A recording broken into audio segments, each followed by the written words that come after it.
been interrupted by the COVID-19 pandemic last year, the Obafemi Awolowo University community and special guest returned for its 45th convocation ceremony and the 60th anniversary of one of Nigeria's most prestigious tertiary institutions. That will be our focus on this episode of Special Report. Thanks for joining us. I'm Jeffrey Uzongo. The 27th day of August 1991 will remain ever in gold print in the heart of Osun indigents. It's a day the modern state of Osun was created from part of the old Oyo state. The state's name is derived from the river Osun, the venerated natural spring, believed by its worshippers to be the manifestation of the Yoruba goddess. Osun, an inland state in southwestern Nigeria, is home to several of Nigeria's most famous landmarks, including the campus of Obafemi Awolowo University, one of Nigeria's preeminent institutions of higher learning. The university is located in the ancient town of Ile-Ife, an important early center of political and religious development for Yoruba culture. The town lies at the intersection of roads from Ibadan, Ilesha, and Ondo.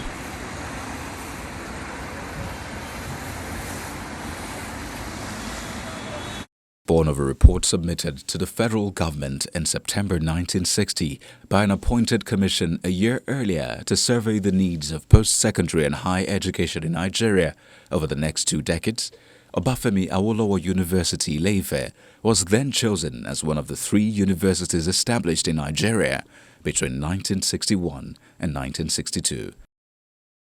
Founded in 1962 as a University of Ife, but rechristened by the then military government as the Obafemi Awolowo University on May 12, 1987, in honor of one of its most distinguished founding fathers and eminent nationalist, politician, lawyer, statesman, and former chancellor, Chief Jeremiah Obafemi Awolowo. The greatness and popularity of the Obafemi Awolowo University OAU, a tertiary institution of learning that started with 5 faculties and now has 13 and 2 colleges, this is by no means an accident. The student population has risen steadily from 244 at the startup admission point year 1962-63 academic session to over 30,000 at present.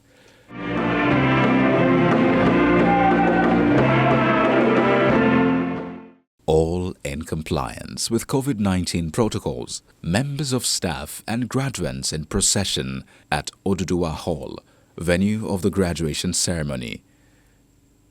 The 45th convocation also coincides. The 45th convocation also coincides with the university's 60th anniversary.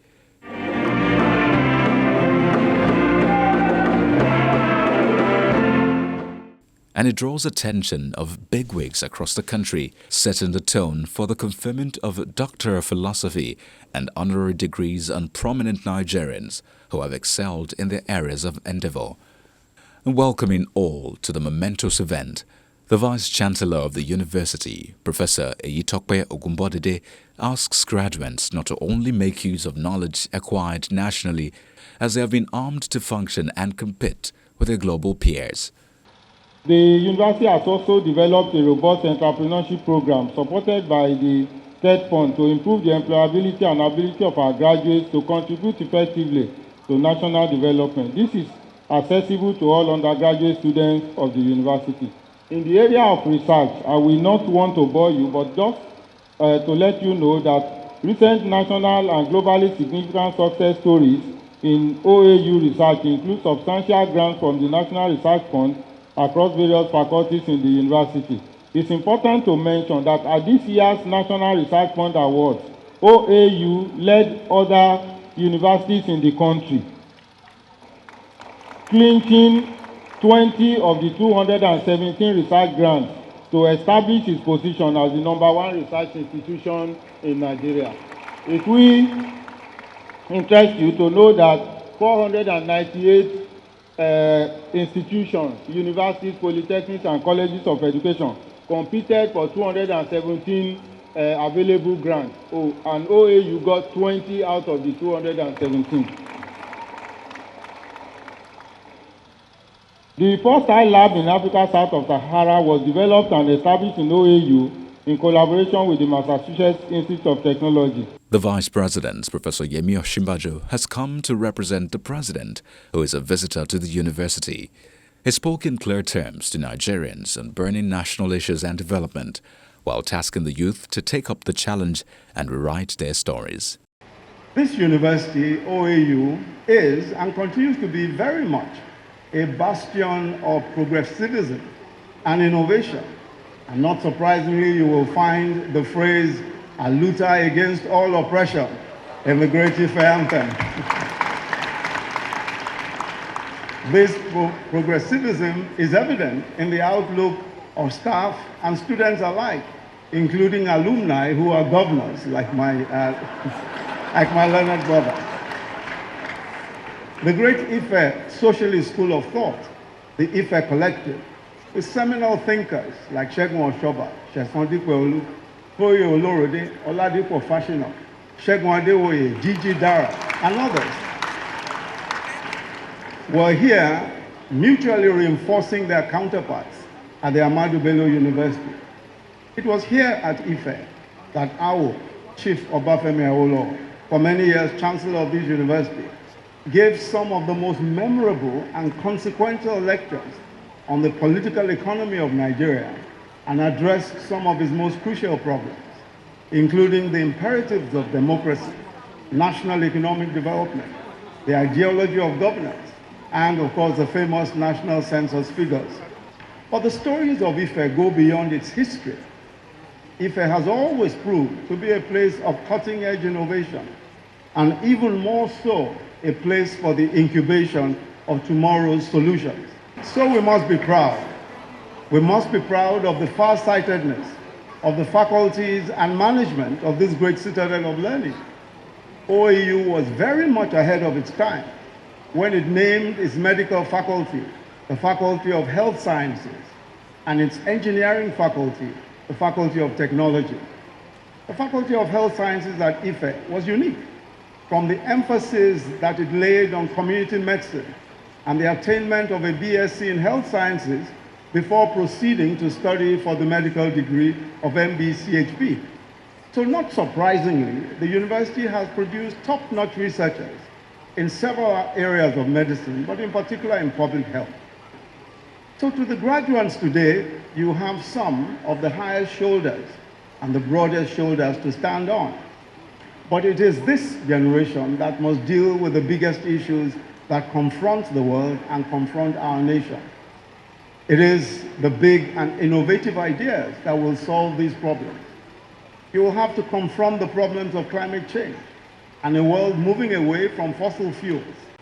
And you will usher in the age of renewable energy and green solutions. You will deal with the issues of feeding, educating, providing healthcare and jobs for the fourth largest population in the world in a few years to come. We will need smarter agri solutions to feed these huge numbers. Technology is already helping to crowdfund agriculture and help more prolific seedlings. Education needs hundreds of new solutions. We will not learn and teach in the old ways in another few years. And we have to design ways of teaching millions, even outside the classroom. And so our third National Development Plan, 2021 to 2025, is an attempt to chart a path for the future. The future belongs far more to you graduates, so you need to pay attention to it. One of the crafters of the plan, Ambassador Yemi Dipeolu, is here with me, the special advisor to the President on the economy. He's also an alumnus of Ife, and he lived in this campus all his life. His father, Mr. Sheson Dipeolu of blessed memory, was Ife's first African librarian. The strategic objectives of the National Development Plan include establishing a strong foundation for a diversified economy, investing in critical infrastructure, in particular power and broadband, enabling human capital development, teaching STEM, and improving governance and strengthening security. and its implementation is expected to be supported by a range of measures of fiscal, monetary, and trade measures. The plan emphasizes the creation of an average of 5 million jobs per annum during the period. In addition to job openings, it's also essential for Nigerian youth to acquire the skills and knowledge of the workplace. This is why we're working with the United Nations Development Programme and the European Union and other partners on the Jubilees Fellows Program, which is a one-year work placement scheme for 20,000 young Nigerians annually over the next 5 years. This will be a paid work placement scheme to sharpen the skills of those who are coming out of school beginning from the first quarter of next year. The Governor of Ondo State and Senior Advocate of Nigeria, Rotimi Akeredolu, delivered the 45th Convocation lecture titled, "When is a Nation?" exploring the socio-political crisis in post-independence Nigeria. Great Ife, I have come back home to join other illustrious and proud alumni and alumni to ruminate on the current challenges in the country. Welcome you back home. This is my home. All of us here are proud and we are determined that we will not leave our lives and properties in the hands of those who don't want to protect us. We will protect ourselves.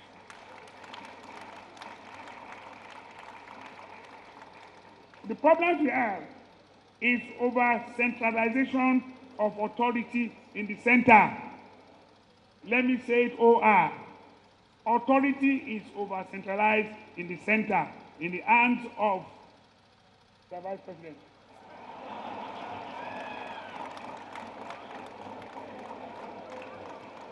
I know you will laugh, but Mr. Vice President is a professor of law. I'm sure you all know. And all of us, even when we are in court, we learn evidence from him. But he's also a constitutional expert. And I'm sure he will agree with our position. We are suffering in this country from mutual suspicion. Don't you believe? The people don't trust the government. The government don't trust the people. Even within the government, they don't trust themselves.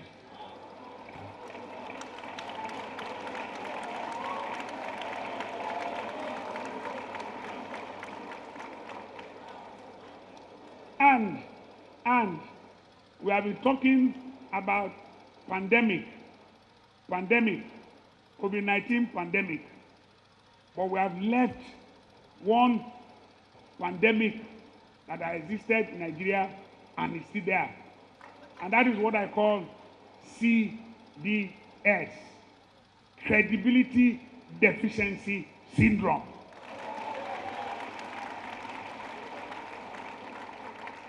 Credibility Deficiency Syndrome. That is the pandemic that we are facing in this country. We don't trust ourselves. No serious foundation has been laid for development.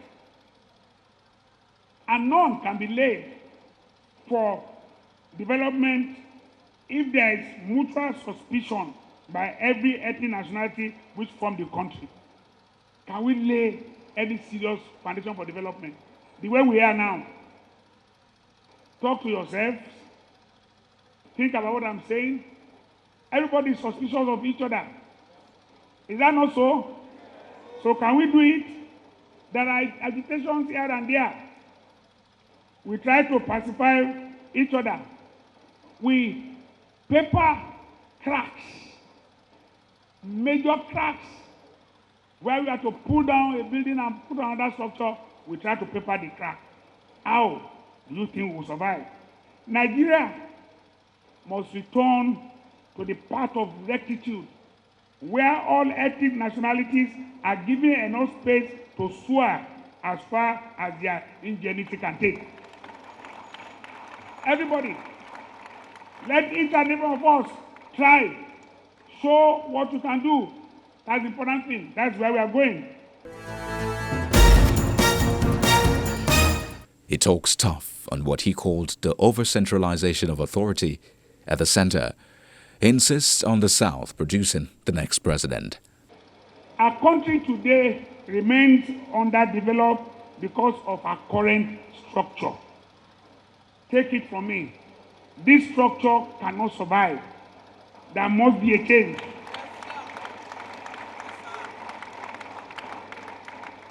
A structure where insecurity has become an endemic issue.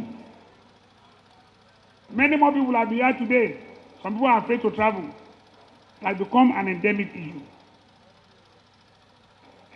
Some will say about insecurity all over the world. Any dispassionate analyst can adduce some reason readily as being responsible for current crisis. Everybody will come with theories.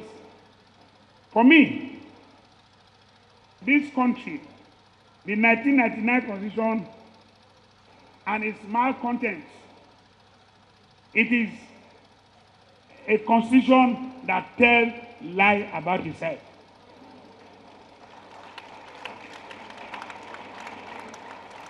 There was never a time that we people gave that constitution. Were you part of the constitution? Were you part of the constitution? So it's an imposition by the military. We must seize the opportunity to see how we seek to have a constitution that will give to ourselves, that we can say we, the people of Nigeria, gave that constitution. That is the opportunity that we have been waiting for. And the time is now. The time is what? Done with statements, then comes the honor. Two highly qualified, distinguished Nigerians whose prominence in their respective endeavors cannot be questioned were conferred with honorary doctorate degrees.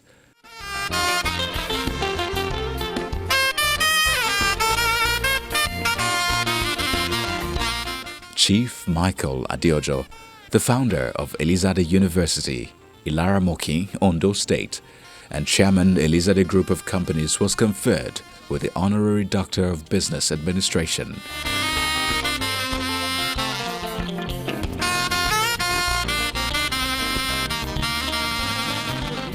Of the University Statute confer upon you the degree of Doctor of Letters. Doctor of Letters. Merbutu. Kabiyesi. Honorary Kausa of Obafemi Awolowo University, Ile-Ife, with the right and privileges attached thereto. Congratulations, Kabiyesi. God bless. The Oni of Ife, His Imperial Majesty Adeyeye Babatunde Enito Ogunwusi Ojaja II, was conferred with the Honorary Doctor of Letters.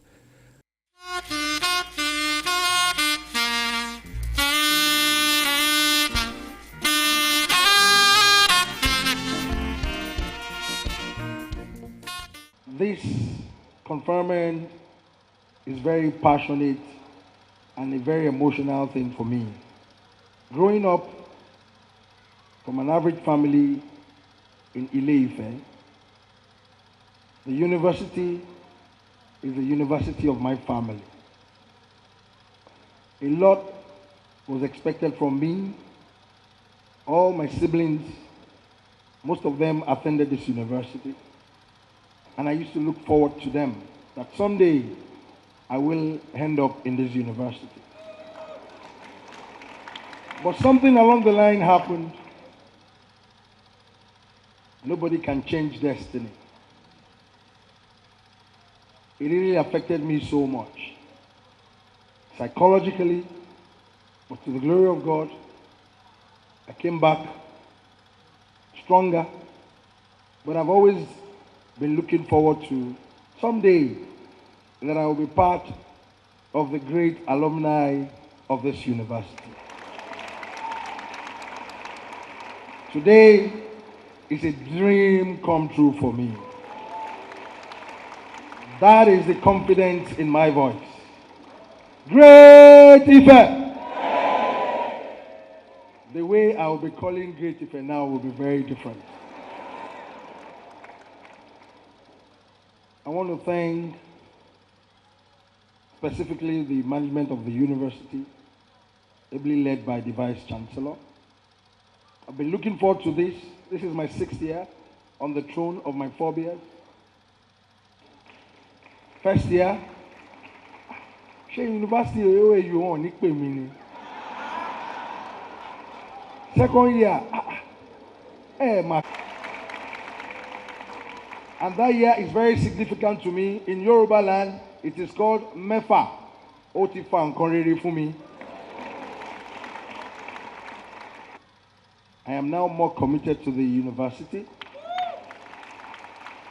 I'm working assiduously on the town and gown relationship of the university, because the university, the foundation of the university is learning and culture. Recently, I declared that the academia in this university, nobody remembers them. Nobody remembers to celebrate them. On this note, I want to officially bring it to this gathering that over the last 60 years of this university, the professors, the doctors, and the non-academic staff of this university have not been celebrated enough, and they don't even have any time to celebrate them. I have taken it upon myself. Every year, I will be celebrating them on a very big note.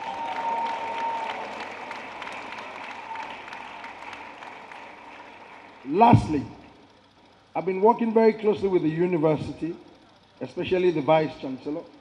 I realized that over the last 60 years again, they only have space for 8,000 students. Just 8,000 thereabouts. I sat him down, what are we going to do? So the ratio now is like one space, bed space, to like 18 students.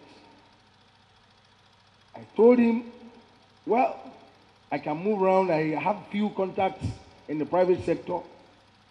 I will try as much as possible to raise and do crowdfunding, to do a 2.5 kilometer road and a 5,000 bedded space for the students of this university. Receiving this honor with my whole heart. And I want to thank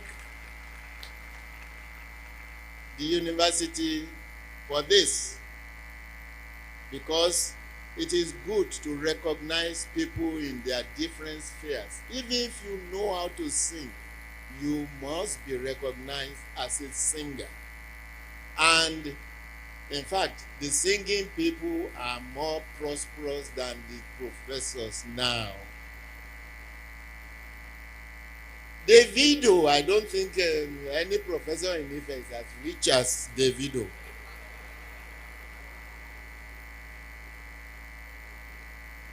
So, there is, it depends on how you carry yourself and what you are carrying and how you carry it and what you put into doing it.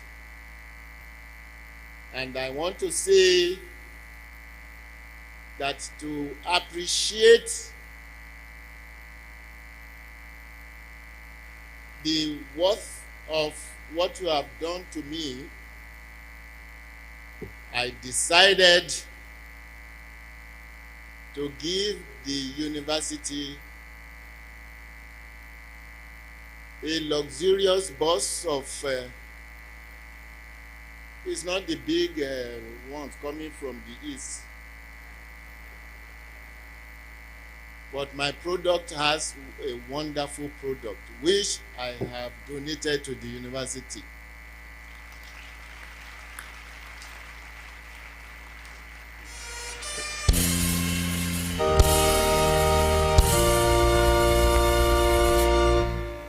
The 45th Convocation ceremonies have rolled out 7,634 graduates, of which 109 graduated with first-class distinction across various faculties of the school. And these fresh group, no doubt, will make their resounding contributions to the nation's economy.